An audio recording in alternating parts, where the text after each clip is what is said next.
Hi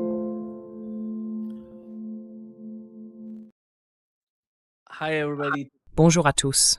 Nous sommes le samedi 4 juillet 2026 et notre cher ami, notre frère, Pravin Soni est avec nous. Bienvenue parmi nous, Pravin. Welcome back, Prav. Merci beaucoup, Nima. Je suis vraiment heureux d'être dans ton émission. Merci. Yeah. Let me start, Pravin, with the funeral of the Je voudrais commencer, Pravin, par les funérailles du guide suprême iranien en Iran.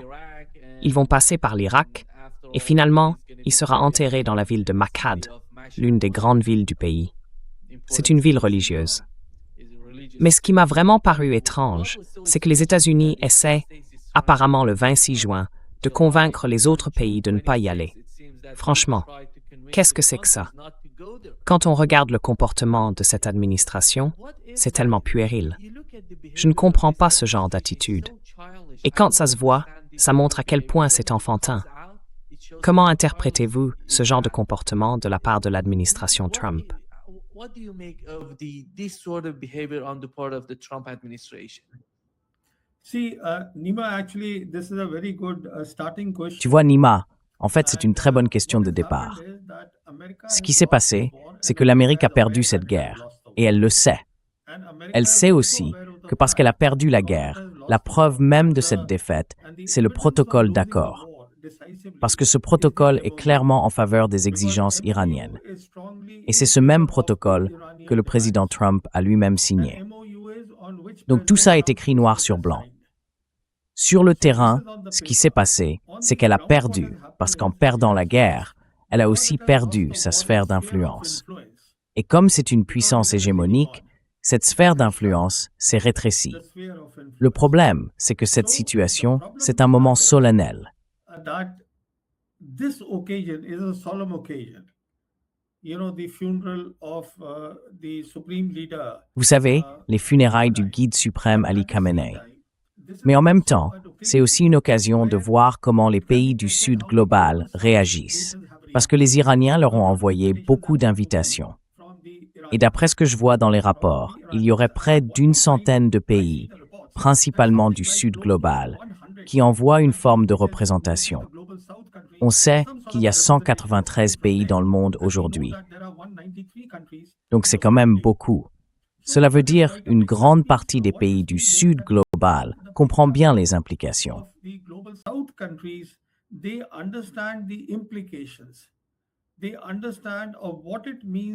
Ils comprennent bien ce que ça veut dire, que l'Iran a remporté la guerre en Asie de l'Ouest.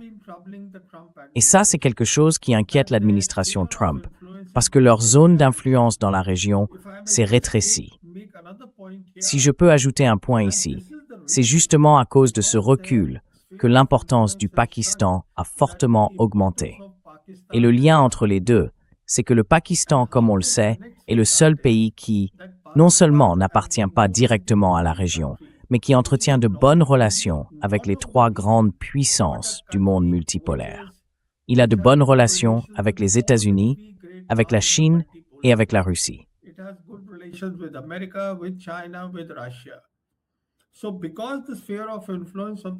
Donc, comme la sphère d'influence des Américains s'est rétrécie, tout à coup, le Pakistan est devenu plus important pour eux qu'ils ne l'avaient sans doute imaginé au départ. Ce que ça veut dire, c'est que s'ils veulent comprendre la situation actuelle sur le terrain au Moyen-Orient, s'ils veulent rester connectés avec l'Asie du Sud, le Moyen-Orient, eh bien le passage obligé, c'est le Pakistan.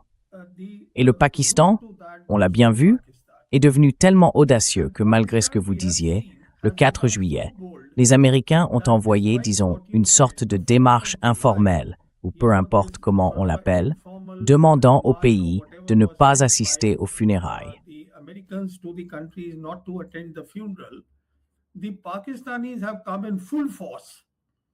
Les Pakistanais sont venus en force. Leur premier ministre est là. Le chef de l'armée est là. Des sénateurs sont là aussi. C'est une grande délégation qui s'est déplacée. Et le point essentiel, c'est que ce sont les Américains qui ont aujourd'hui bien plus besoin du Pakistan que l'inverse.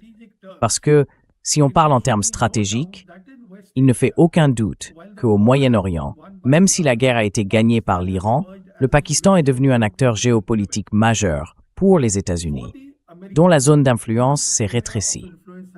Ce que je voulais dire, c'est que la grande question, c'était de savoir combien de pays du Sud global allaient venir. Et beaucoup sont venus. Vraiment beaucoup. D'ailleurs, si on regarde du côté des pays du CCG, on peut dire que pour la Turquie, ils ont envoyé le vice-président.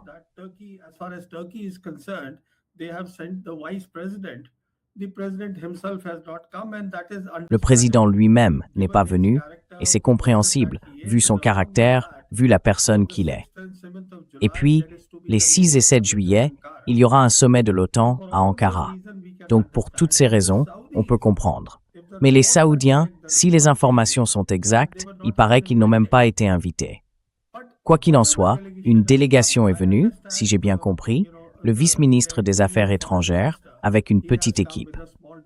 Alors, les Saoudiens aussi. Quand on regarde les pays du Conseil de coopération du Golfe, et dans ce groupe, c'est le pays qui compte vraiment. Il est grand. Il couvre la péninsule arabique. Donc, si les Saoudiens commencent eux aussi à envisager la possibilité de se tourner vers le nouveau cadre régional dont les Iraniens parlent depuis un moment, eh bien, il y a de quoi inquiéter l'administration Trump.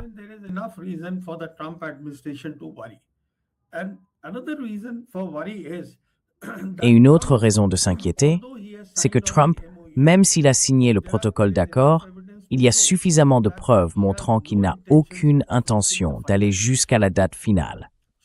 Pour cette raison, il veut garder un lien avec le terrain, et cela passera par le Pakistan. En même temps, il menace les pays du Sud global de ne pas assister aux funérailles, car cela serait perçu comme une démonstration de force ou comme un signe de solidarité du Sud global avec la direction iranienne. Donc, quand on regarde tout ça, et qu'on se place du point de vue de Trump, on peut comprendre que leur inquiétude, leur nervosité est justifiée de leur point de vue.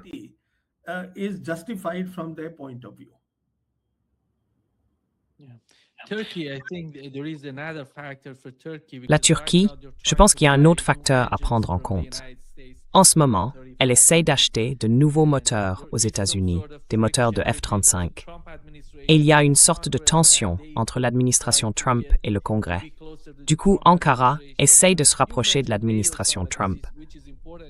Vous avez mentionné le sommet de l'OTAN, qui est important à mon avis, mais on voit bien qu'ils sont dans une sorte de processus de négociation avec les États-Unis. C'est pour ça, je pense, que l'une des principales raisons pour lesquelles il n'est pas allé en Iran, c'est justement cette situation. Mais après tout, il a dit qu'il comptait y aller personnellement, qu'il se rendrait en Iran dans un avenir proche. Le problème, selon moi, c'est que ce qui se passe dans la région est particulièrement important pour le rôle de la Turquie en Syrie. Et si on regarde la Syrie aujourd'hui, du point de vue israélien, la Syrie reste une menace.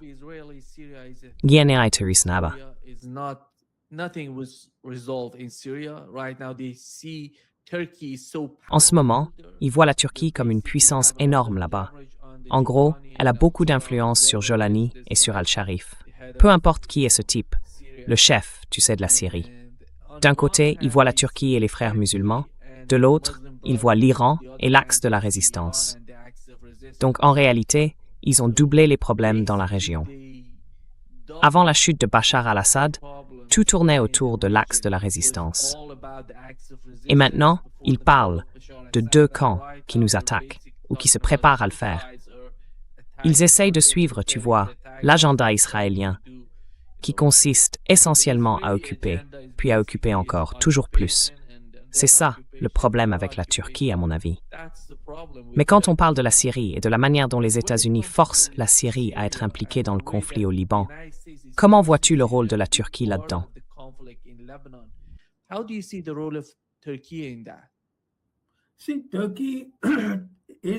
Vous voyez, la Turquie se trouve aujourd'hui dans une position très intéressante, compte tenu de sa géographie et de sa puissance militaire. Elle a aussi développé une base industrielle de défense solide. En ce moment, ils participent à ce sommet de l'OTAN, et leur principal grief depuis longtemps, c'est de ne pas avoir été intégrés à l'Union européenne. C'est le grand reproche des Turcs, surtout d'Erdogan, et c'est principalement lié à leurs différends avec la Grèce. Ça, c'est un aspect. L'autre aspect, c'est que la Turquie a aussi apporté son aide au régime israélien. Il n'y a aucun doute là-dessus. Et en ce qui concerne Jolani, vous le savez, tout le monde le sait, c'est un atout américain sur place. Jolani, il est même allé à la Maison-Blanche. Il y a rencontré le président Trump.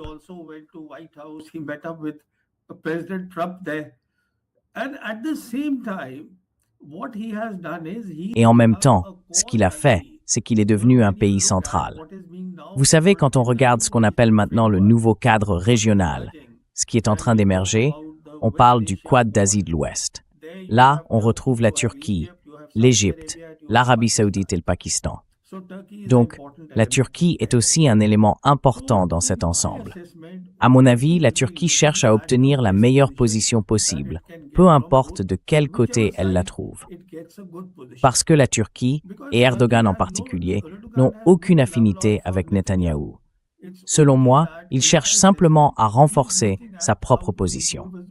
Et comme vous l'avez justement souligné, une fois le sommet de l'OTAN terminé, et puisque lors de ce sommet, des décisions très importantes doivent être prises,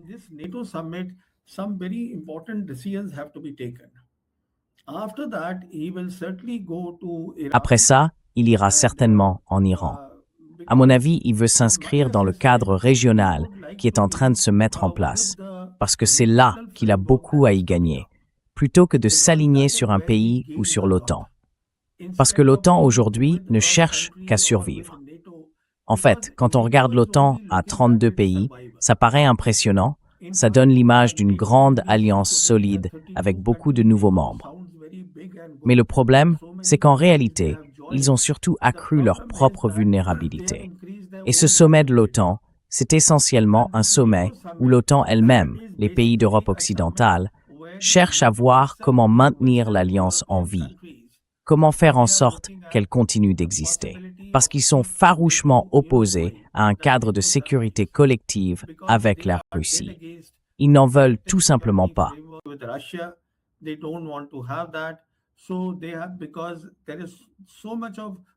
Donc, à cause de la forte russophobie qui existe dans la direction de ces pays d'Europe occidentale, ils préféreront quand même rester dans l'OTAN, quelles que soient les conditions que Trump leur imposera. Et Trump a été très clair, il y a beaucoup de conditions, ils devront payer beaucoup d'argent, parce qu'ils ne font pas le gros du travail. Ce que je veux dire, c'est que si on regarde la Turquie est aujourd'hui dans une bonne position. Et à mon avis, elle va encore attendre un peu, parce qu'il est aussi très clair que l'accord final semble soit impossible, soit extrêmement difficile à atteindre. Donc la Turquie va observer attentivement où elle peut obtenir le maximum d'avantages, et elle ira dans cette direction.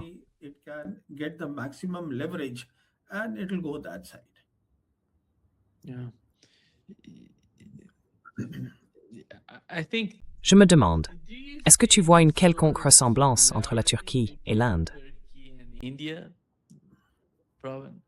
That was more. Tu vois, pendant la guerre en Ukraine, on a toujours vu l'Inde, quand elle subit des pressions, notamment de la part des États-Unis, elle essaie de ne pas aller à l'encontre. Parce que l'Inde, en fait, regarde l'Inde aujourd'hui.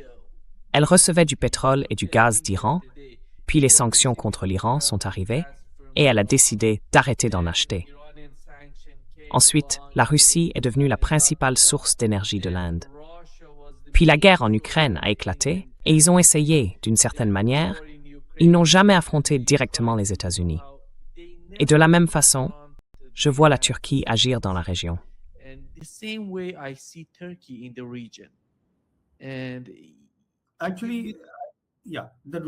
En fait, oui, si je vous ai demandé de préciser en quoi, c'est parce que j'ai une position différente.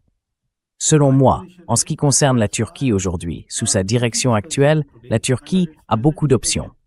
Elle garde encore ses cartes très près du corps, ce qui n'est pas le cas de l'Inde. L'Inde, elle, a clairement montré de quel côté de la ligne, de quel côté du monde multipolaire elle se situe. Il n'y a aucun doute. L'Inde se tient très clairement aux côtés de l'Amérique et d'Israël. Il n'y a donc aucune ambiguïté. Les cartes sont entièrement sur la table. Et c'est seulement parce qu'elle y est obligée que, vous savez, l'Inde a investi environ 350 millions de dollars dans le port iranien de Chabahar, dont à peu près 150 pour l'équipement et 200 pour les infrastructures.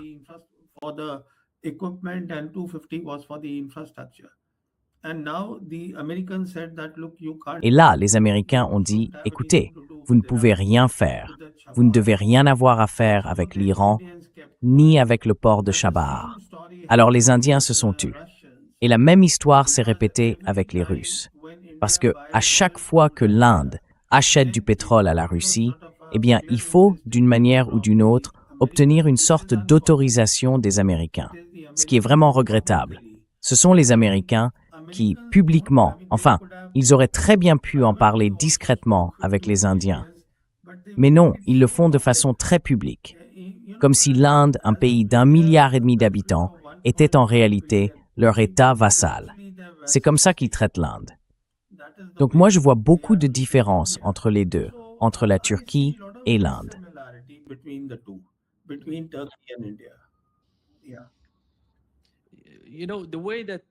Oui, vous savez, les politiques sont un peu floues d'une certaine manière. C'est ma compréhension de la Turquie dans la région. Mais vous avez mentionné que l'Inde dépend énormément de l'énergie. Et même dans ce domaine, c'est crucial.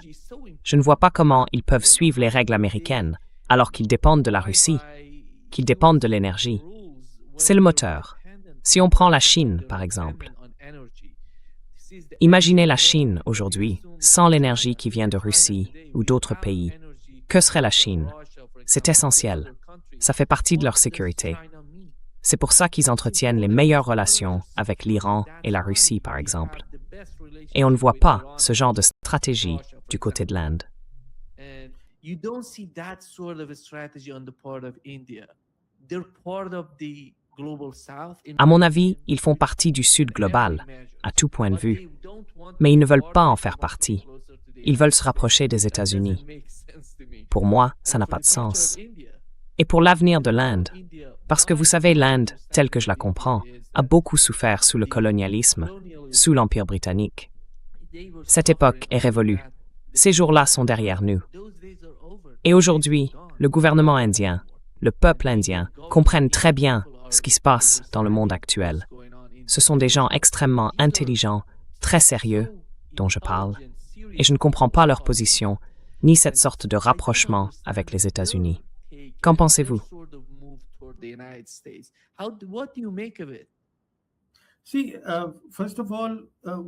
Voyez-vous, tout d'abord, encore une fois, si je peux donner mon avis là-dessus, il n'y a absolument aucune comparaison possible entre l'Inde et la Chine.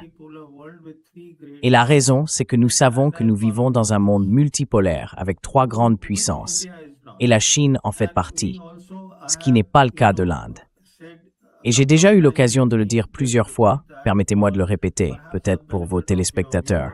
Quand je parle de 3 grandes puissances, une grande puissance, ça se définit par 3 attributs. Et l'Inde ne possède pas ces attributs. Une grande puissance, c'est un pays capable d'assurer seul sa souveraineté et son intégrité territoriale. Le deuxième critère, c'est qu'une grande puissance est un pays qu'aucun autre pays au monde ne peut intimider ni contraindre.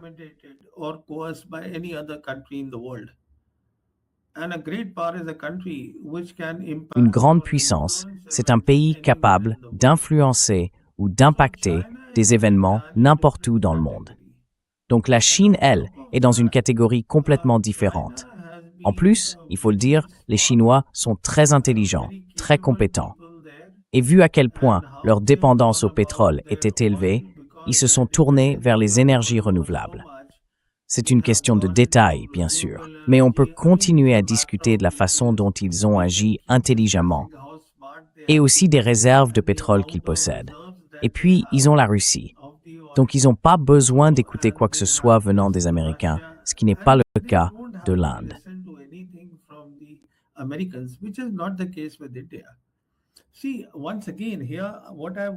Voyez, encore une fois, ce que je veux souligner ici, c'est que si on regarde l'Inde et le Pakistan, du point de vue de l'Inde, c'est un pays bien plus grand.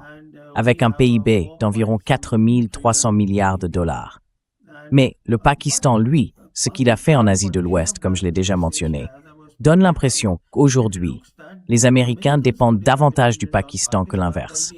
Parce que le Pakistan est devenu un pivot géopolitique majeur, avec lequel les États-Unis ont besoin de rester connectés, leur zone d'influence s'étant réduite en Asie de l'Ouest. Ce n'est pas le cas de l'Inde.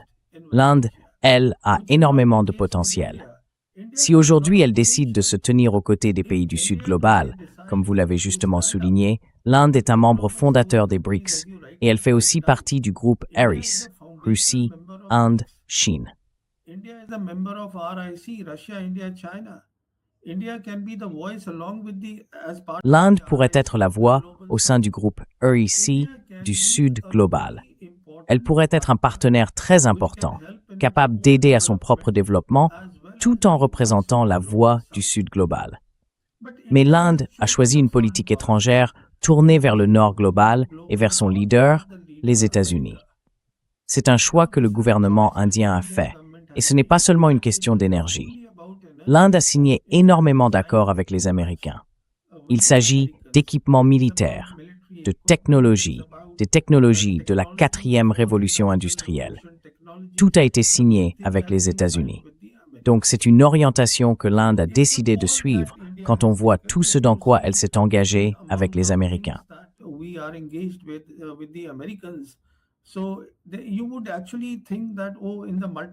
Donc on pourrait se dire que dans un monde multipolaire, l'Amérique n'est peut-être pas à 12 000 kilomètres de l'Inde, qu'elle est juste là où se trouve la Chine.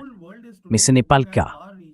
Aujourd'hui, le monde entier regarde vers notre région, parce que c'est ici que tout se passe. Le commerce, la croissance économique, la finance, le pouvoir.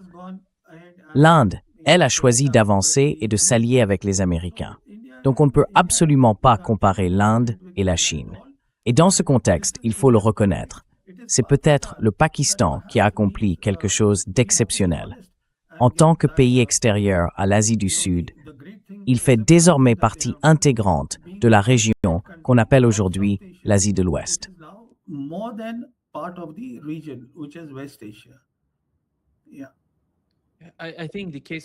Oui, je pense que le cas du Pakistan, comme vous l'avez justement souligné, est vraiment important.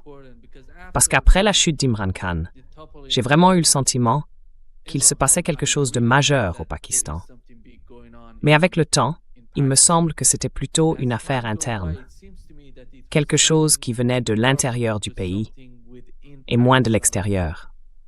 Et quand on regarde le comportement du gouvernement pakistanais, on voit à quel point il est puissant et comment il parvient à rassembler tout le monde dans la région. Quand on voit l'Arabie saoudite se rapprocher de l'Iran, on ne peut pas ignorer le rôle du Pakistan là-dedans. Ils font partie du jeu. Ils savent très bien ce qu'ils font. Les échanges entre l'Iran et les pays du Conseil de coopération du Golfe, ce sont des mouvements importants, des points stratégiques pour l'Asie de l'Ouest.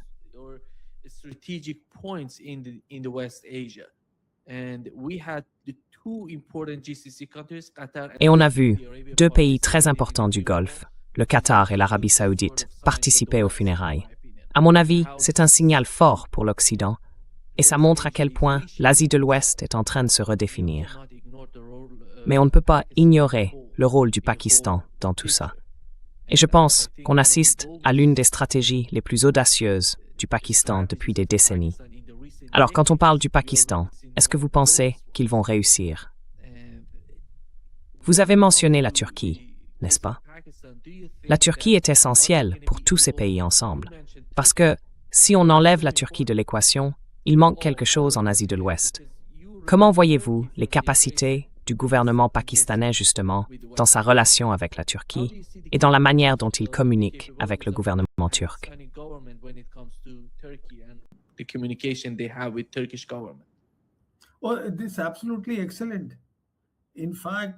C'est vraiment excellent. En fait, quand on examine les relations entre 2 pays, l'un des points essentiels à observer, c'est le niveau de coopération militaire entre eux. Et quand on regarde cette coopération, la coproduction d'équipements comme les drones, et d'ailleurs dans d'autres domaines aussi, elle est très importante entre la Turquie et le Pakistan. Mais il y a quelque chose à propos du Pakistan que je voudrais ajouter. Vous avez mentionné Imran Khan. Vous savez, le Pakistan a toujours été solide sur les questions de sécurité et de politique étrangère. En réalité, si vous me demandez mon avis, si je me place du point de vue pakistanais, ils devraient, à mon sens, régler leurs différends avec l'Afghanistan.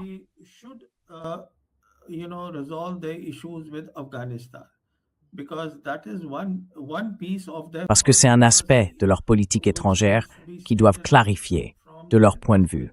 Mais au-delà de ça, je pense que, quels que soient les gains qu'ils réalisent, qu'ils soient géopolitiques ou économiques, il faut qu'ils en tirent le meilleur parti. Et pour ça, il faut une très bonne gouvernance. Or, en matière de gouvernance, les Pakistanais n'ont pas vraiment été aussi performants qu'ils pourraient l'être. Je veux dire, s'ils sont si compétents en politique étrangère, en politique de sécurité, alors pourquoi pas en gouvernance? C'est donc un domaine sur lequel ils devraient se pencher, puisque c'est une question interne. Ce que je voulais dire, c'est qu'ils font beaucoup de progrès et qu'ils en feront encore beaucoup, mais ils devraient pouvoir les utiliser pour améliorer la vie de leur population. Je suis sûr qu'il y a des gens au Pakistan qui y réfléchissent déjà.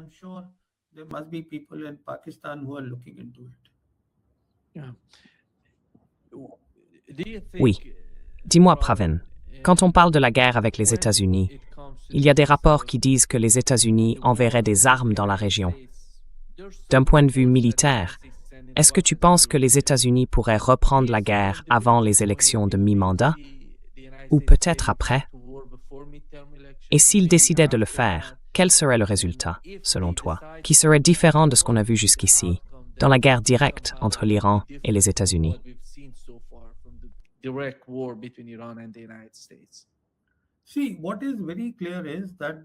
Voyez-vous, ce qui est très clair, c'est que le protocole d'accord a été signé par le président Trump lui-même.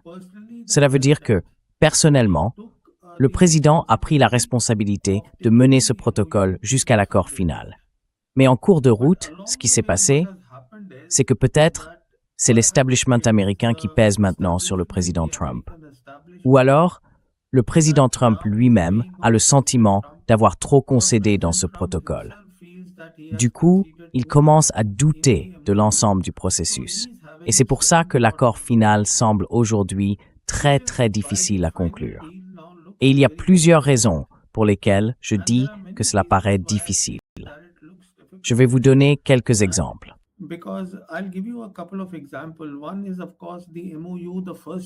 D'abord, bien sûr, il y a le protocole d'accord. Le tout premier point de ce protocole, c'est qu'il doit y avoir la paix, un cessez-le-feu sur tous les fronts. Maintenant, quand on parle de ce cessez-le-feu, on sait que le 17 juin, le protocole d'accord a été signé et que le 26 juin, une autre réunion, cette trilatérale, a eu lieu à Washington entre le gouvernement libanais et les Israéliens. Ce qui contredit le protocole, peu importe ce qu'il dit.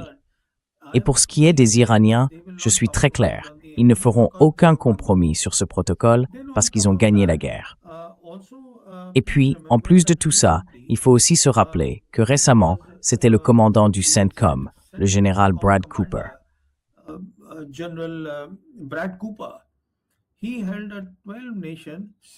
Il a organisé une conférence sur la sécurité réunissant 12 pays à Bahreïn, où pour la première fois, la Syrie et le Liban étaient invités.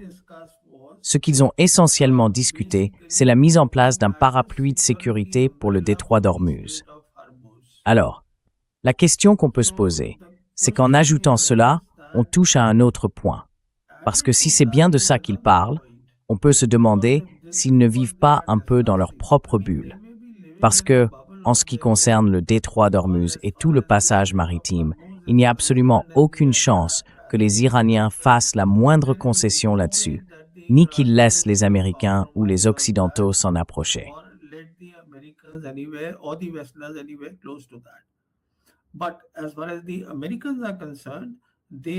Mais en ce qui concerne les Américains, ils ont organisé cette conférence à Bahreïn. Et cette conférence montre aussi que l'un des points importants du protocole d'accord, celui qui parle du retrait des troupes américaines à proximité de l'Iran, ne se réalisera pas. puisqu'ils ont désormais tous les pays du Golfe avec eux, et que ce genre de conférence a lieu. Et puis en plus de ça, on sait aussi que le 1er juillet, le président Trump, enfin, on se souvient que pendant son premier mandat, il avait déclaré que Jérusalem était la capitale d'Israël. Mais maintenant, les Israéliens et les Américains ont en fait signé un accord pour construire la capitale à Jérusalem.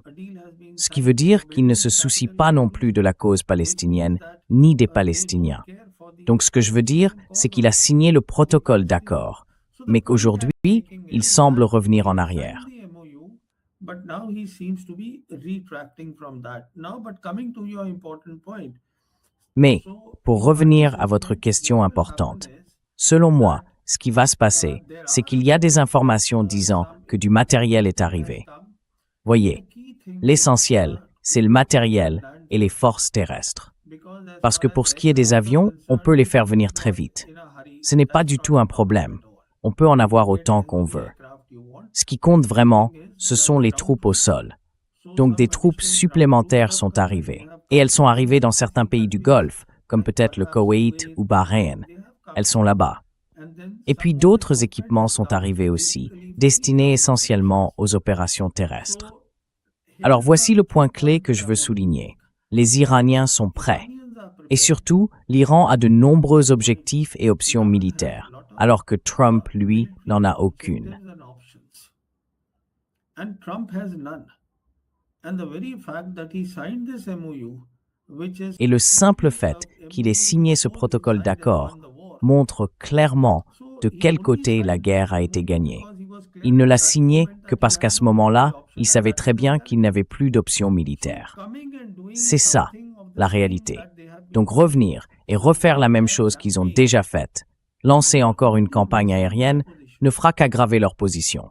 Vous voyez, en ce qui concerne l'Iran, l'Iran connaît parfaitement sa géographie. L'Iran est dans une position militaire très solide. Et pour Trump, chaque jour où il reste là-bas, sans respecter ce qu'ils ont signé dans le protocole d'accord, leur statut de grande puissance s'affaiblit. Et plus encore, le président Trump, dans sa stratégie de sécurité nationale, a indiqué très clairement que sa priorité absolue, c'est l'hémisphère occidental. very clearly that my top priority is the Western Hemisphere. They will not be able to focus on the Western Hemisphere. Ils ne pourront pas se concentrer sur l'hémisphère occidental s'ils restent uniquement ici. C'est donc une situation vraiment étrange dans laquelle Trump s'est mis. Il s'est engagé dans la mauvaise guerre, une guerre qu'il a clairement perdue, une guerre où il n'a absolument aucune option militaire, mais dont il ne veut pas sortir, pour de nombreuses raisons. Le pétrodollar en est une autre. On peut donc discuter de tous ces points. Quand on regarde les choses du point de vue américain, c'est très clair. Un président des États-Unis ne signerait un tel accord que s'il était convaincu d'avoir perdu la guerre et qu'il n'a plus aucune option militaire. Et c'est bien la réalité.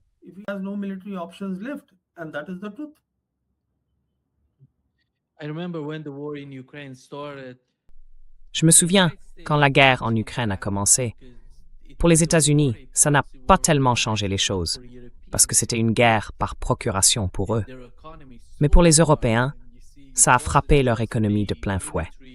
Vous voyez, c'était pas seulement une opération militaire ou une guerre classique.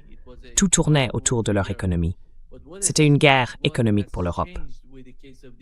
Mais ce qui a changé avec le cas de l'Iran, là, on voit l'opération militaire arriver, les attaques se produisent, puis la guerre économique éclate presque aussitôt. Et ça a d'énormes répercussions pour les États-Unis, parce qu'ils n'avaient pas à gérer ce genre de problèmes liés à l'énergie mondiale, à l'approvisionnement en pétrole, en gaz, en hélium, tous ces enjeux qui viennent du détroit d'Ormuz.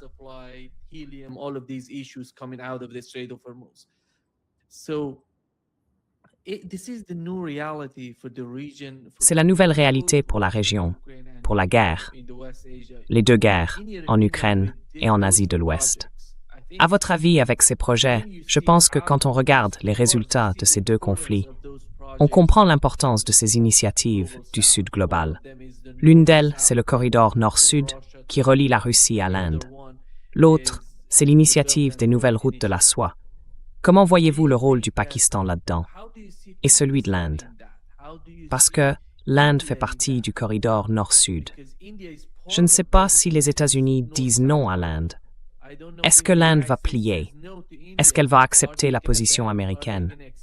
Ou bien est-ce qu'elle voit l'intérêt de ce projet? C'est énorme. C'est un projet colossal, surtout quand on imagine ce qu'il pourrait produire s'il le mène à bien.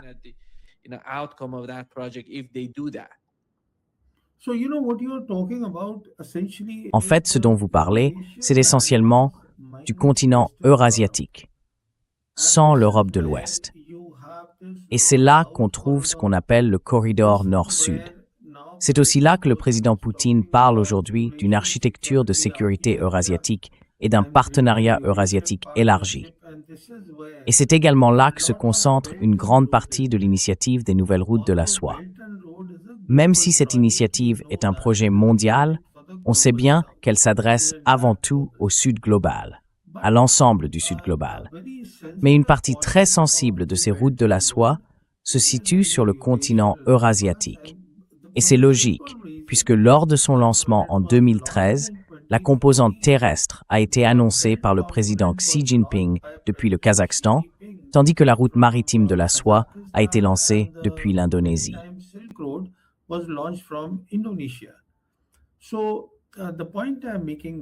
Ce que j'essaie de dire, c'est que quand on regarde tout ça et qu'on considère la connectivité que le Pakistan offre grâce à sa position géographique, non seulement à cause de sa position, mais aussi grâce aux avancées qu'il a réalisées sur le plan géopolitique dans cette région sensible, une région qui en réalité va déterminer le pouvoir et la richesse dans le nouvel ordre mondial.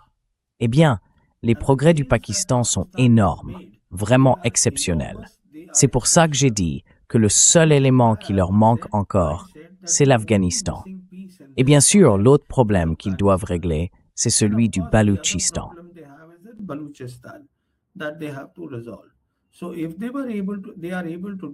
Donc s'ils ont pu le faire, c'est qu'ils en ont la capacité sur le plan géopolitique. Parce que comme tu l'as souligné, Nima, c'est très clair. L'architecture de sécurité eurasiatique et ce dont parle le président Poutine, ce partenariat eurasiatique élargi, se relie désormais à l'initiative des nouvelles routes de la soie. Et comme le Pakistan fait déjà partie de cette initiative, avec un élément clé qui est le corridor économique Chine-Pakistan, et qu'il entretient des liens étroits avec la Russie, il s'intègre automatiquement à cette architecture de sécurité eurasiatique. Des discussions sont déjà en cours entre les deux pays. Ce n'est qu'une question de temps avant que nous voyions peut-être même le président Poutine se rendre au Pakistan. Tout converge donc à ce niveau-là, et le Pakistan se trouve dans une position très favorable. Mais malheureusement, l'Inde ne regarde pas du tout dans cette direction.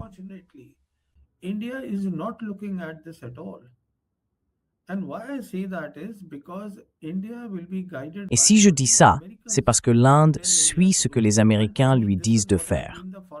Je veux dire, c'est la ligne de politique étrangère du gouvernement Modi jusqu'à présent, à moins qu'il ne fasse un changement radical, ce que je ne vois pas venir. Parce qu'il y a déjà un penseur du RSS, vous voyez, qui s'occupe de politique étrangère, un certain Ram Madhav. Il dit déjà que pour l'Inde, la priorité, c'est de regarder vers l'Indo-Méditerranée à travers l'IMEC. Donc, elle ne regarde pas vers le continent eurasiatique. Elle veut juste couper. L'IMEC, c'est un projet mort-né. C'est fini. Mais malgré tout, Ram Madhav, cet Indien très influent dans la réflexion sur la politique étrangère du RSS et du BJP, croit encore que c'est possible.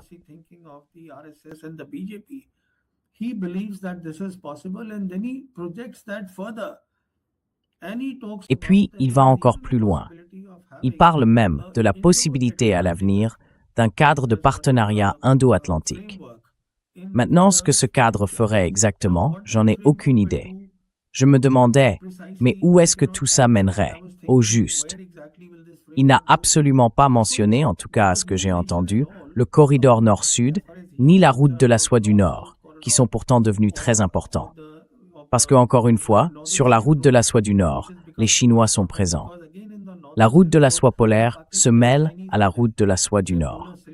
Donc, ce que je veux dire, c'est que l'Inde, qui au départ portait toutes ces idées, le corridor nord-sud, d'excellentes idées autour du port de Chabahar. Eh bien, nous avons investi dans le port de Chabahar. Very good ideas of Chabahar port. We invested in Chabahar port, and in fact, now even the Pakistanis are saying. Et en fait, maintenant, même les Pakistanais disent que, vous savez, Chabahar et Gwadar peuvent être rapprochés. Et vu l'état des relations entre les deux pays, c'est exactement ce qui va se passer. Donc, pour répondre à la question que vous avez posée, ma conclusion, c'est que du point de vue du Pakistan, le pays est dans une position très favorable quand on parle du continent eurasiatique. Alors qu'à l'inverse, l'Inde semble suivre la logique des Américains et accepte leur manière de voir les choses. Et ça, ce n'est pas une bonne chose pour l'Inde. Which is not a good thing for India.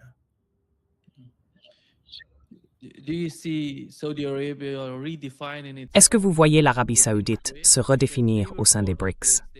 Parce qu'elle a été invitée à en faire partie, mais elle a choisi de ne pas s'y impliquer vraiment. Est-ce que cela va changer l'état d'esprit en Arabie saoudite?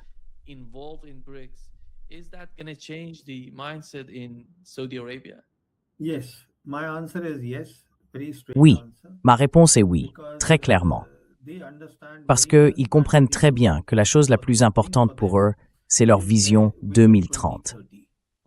C'est d'ailleurs pour ça qu'ils entretiennent aussi de bonnes relations avec les Chinois. Ils ont été plus ou moins présents dans les BRICS par moment. Mais aujourd'hui, quand on parle des BRICS, on parle de 11 membres, et l'Arabie saoudite en fait partie.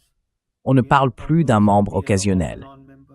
Et puis, même sans y avoir été invités par les Iraniens, leur délégation était bien présente en Iran pour ces funérailles. Donc l'Arabie saoudite est un royaume plutôt satisfait. is a kingdom which is quite happy. It is flexible, and Saudis have gone and C'est flexible et les Saoudiens ont conclu cet accord de défense avec le Pakistan. Ils font aussi partie de ce West Quad dont on a parlé, les pays régionaux importants d'Asie de l'Ouest. Donc les Saoudiens, on peut compter sur eux. On peut compter sur l'Arabie saoudite, sur le Qatar, sur Oman. Les pays plus problématiques du CCG, ce sont vraiment les Émirats arabes unis, Bahreïn et le Koweït. Et pour être franc, c'est surtout les Émirats, parce que c'est là que se situe le vrai problème. Donc je ne sais pas exactement quelle position ils vont adopter. Il faut attendre et voir. what position they'll take. That we have to wait and see. Just before wrapping up, Pravin, how Juste avant de conclure, comment voyez-vous le partenariat entre l'Iran et la Russie? I don't know if Je ne sais pas si vous avez entendu, mais la Russie aurait récemment produit, ou peut-être inventé, un nouveau missile. Un missile performant, capable apparemment de transporter une ogive nucléaire. Ils sont vraiment très avancés, et chaque jour on voit qu'ils progressent encore. De nouvelles générations de missiles, de drones. Et dans ces guerres, en Ukraine comme en Asie de l'Ouest, on constate que tout repose sur les missiles, les drones et les systèmes de défense aérienne. Personne n'utilise vraiment beaucoup d'avions de chasse. On l'a bien vu avec la Russie. Et puis, on suit aussi de près le dossier entre les États-Unis et l'Iran. Alors, selon vous, comment ce partenariat stratégique, est-il en train d'évoluer? Est-ce qu'il se redéfinit ou peut-être qu'il s'étend, non seulement entre la Russie et l'Iran, mais aussi à l'ensemble de la région, vers une forme de compréhension commune? the whole region somehow come into some sort of understanding? So the first point that I want to talk Alors, about Russia. vous savez, le premier point que je veux souligner à propos de la Russie, c'est que les Russes sont très doués en matière de missiles. Le premier missile hypersonique opérationnel, en fait, a été développé par les Russes. Les Chinois ont beaucoup appris d'eux dans le domaine de la technologie des missiles. Et les Iraniens, eux, ont appris énormément de ces deux grandes puissances dans ce même domaine. Ce que la Russie et la Chine ont en commun, c'est qu'elles possèdent d'immenses territoires. Elles ont donc toujours accordé une grande importance au système de défense aérienne, toutes les deux. Et l'Iran finira par faire la même chose. D'ailleurs, il le fait déjà aujourd'hui. Et justement, à ces funérailles, il y avait l'envoyé spécial du président Poutine, Dmitry Medvedev. Dmitry Medvedev, he was the president also, and today he's Il a aussi été président et aujourd'hui, il est vice-président du Conseil de sécurité de la Russie. C'est un homme très important. Et d'ailleurs, j'irais même jusqu'à dire que tout ce que le gouvernement de Poutine ne peut pas dire ouvertement, eh bien c'est lui qu'on envoie pour le dire. Il devient en quelque sorte le porte-parole. C'est donc lui qui a fait 2 déclarations très intéressantes en Iran, où il a rencontré le président iranien. Ils ont échangé leurs points de vue au-delà du cadre officiel, en parlant notamment des relations bilatérales. Et les 2 points qu'il a soulevés sont les suivants. Il a dit que si le détroit d'Ormuz est comme une arme nucléaire, alors la mer Rouge, elle, serait une arme turbonucléaire. Et je comprends la portée de ce qu'il a voulu dire, la profondeur de ce message.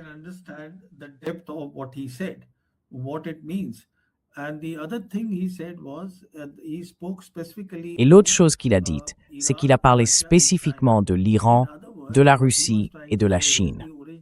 En d'autres termes, ce qu'il voulait dire, c'est le REC d'origine, c'est-à-dire la Russie, l'Inde et la Chine. Là, il a parlé de la Russie, de l'Iran et de la Chine. Donc, ce que je veux dire, c'est que les relations entre l'Iran et la Russie vont se renforcer, tout simplement parce que l'Iran est un membre très important du Sud global. Et c'est aussi le pays qui a donné forme au nouvel ordre mondial en parlant d'un cadre régional pour l'Asie de l'Ouest. Et la vision de ce nouvel ordre mondial, elle vient de la Russie et de la Chine, ces 2 grandes puissances. Leur relation va donc se développer à grands pas. Elle va vraiment croître.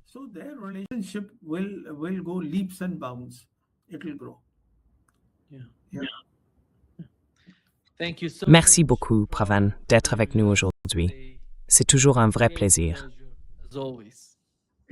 C'est toujours un plaisir d'être avec toi, Nima. Merci beaucoup. Merci infiniment. Au revoir. Bye-bye. Bye-bye.